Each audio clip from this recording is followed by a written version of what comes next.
to my channel. Today I wanted to get up close and personal. No.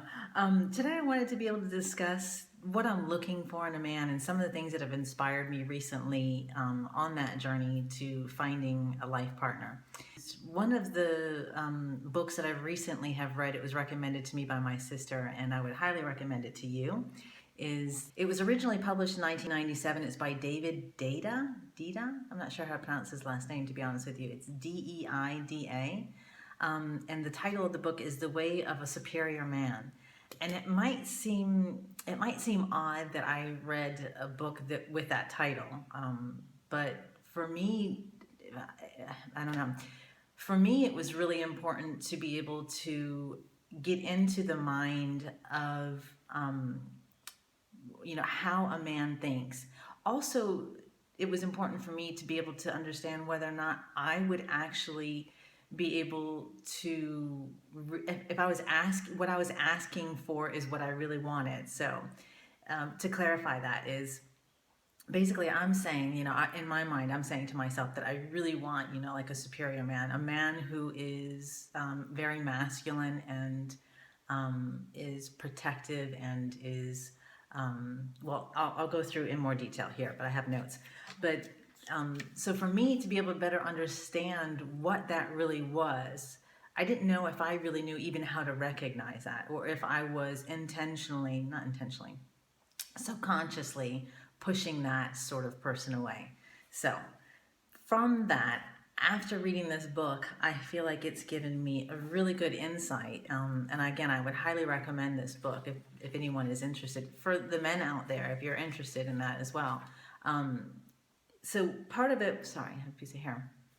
Part of the things that I wanted to talk about is some of the quotes and things that he wrote about that I took away from it, that struck a chord with me and that stood out for me. So, she wants to feel your strength.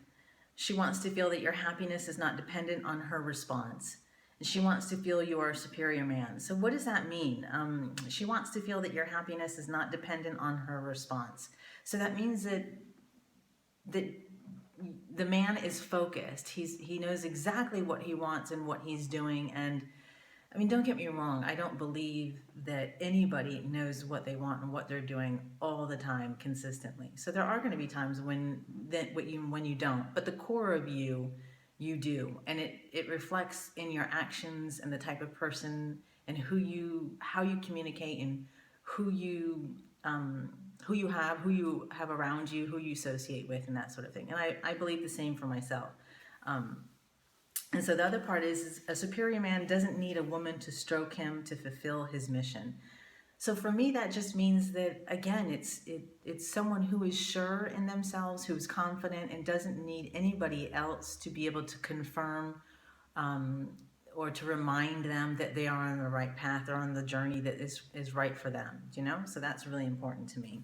These are all, again, things that really struck a chord for me, and I believe that even though I am a female, that it's important for me to follow this because it's what I expect from a life partner. A partner doesn't need mommy anymore telling him what a good boy he is. So I know that sounds really negative. I think it goes back to the whole idea of looking for reassurance or constant, recognition that the person is doing well. And a woman will love the childlike part of you, but she wants your life to be guided by your deepest truths, not your unintended childhood wounds.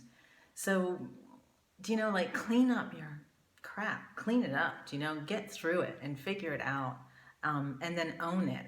I think a lot of times people, men and women both, I guess that's what people are, tend to don't pay attention to their truths or what they want. They're not authentic with themselves, so therefore they attract partners, I believe, that would mirror those. If you want something and you want it from yourself, you want it from your partner, I feel like there's no shame in that game. You should get exactly what it is that you want. There are all kinds of people out there, everyone that has different interests, and if you know exactly what it is that you want, you will find that. I feel like where sometimes it gets thrown off is when you're unclear with yourself, and then you get like this sort of muddled mess, and nobody's satisfied with that on both sides, I would imagine. One of the deepest feminine desires in intimacy is to be able to relax and surrender, knowing that her man is taking care of everything. She can enjoy her man taking responsibility for the direction, 100%. To me, there is nothing more unattractive or unappealing when the person is more feminine than you are. It's just, yeah, it's, for me, again, I feel strongly about all this stuff, obviously, as you can tell. So just know that it's my perspective and it's what I'm looking for. So everybody has their thing. Do your thing, girl. Do your thing. Okay, the priority of the masculine core is mission, purpose, direction in life. 100%. That's how I feel about myself as well. But I feel like that sometimes when you're in a relationship and the balance is out of sorts, that sometimes the woman in the relationship can take on masculine tendencies and then the man takes on feminine tendencies. And I believe this because I think that when there's something that's lacking and you're in a partnership, there has to be balance. So it tends to, the woman then tends to overplay it and then becomes masculine. I mean, I'm not speaking from experience here or anything, so it's just what I hear. Just kidding. If a woman feels your feminine is stronger than hers, if she feels that the intimacy is more important to you than to her, then she will naturally animate her masculine. I believe that 100%. She will want space, she will want freedom to pursue her own direction, and she will be repulsed by your clinginess. Okay, so that's very aggressive in the way that he describes it, but I believe that is the truth, 100%. Yeah, guys, own your masculinity, yeah? Women, own your femininity. I'm working on that as well. Hopefully you will too. It's about in this other section too is if you aren't living from your core, giving your fullest gifts, everyone will feel your lack of true purpose. So your kids will challenge your authority, your colleagues will take advantage of you, your friends won't expect much of you, and your wife won't trust you, or your husband. Yeah, I feel like this goes both ways. She doesn't want to be the center of your life. She wants you to know the center of your life. So true. I feel 100% in agreement with that statement. So what am I doing? Am I sort of just reading out these statements, not statements, but sections, parts of this book that, really hit home with me.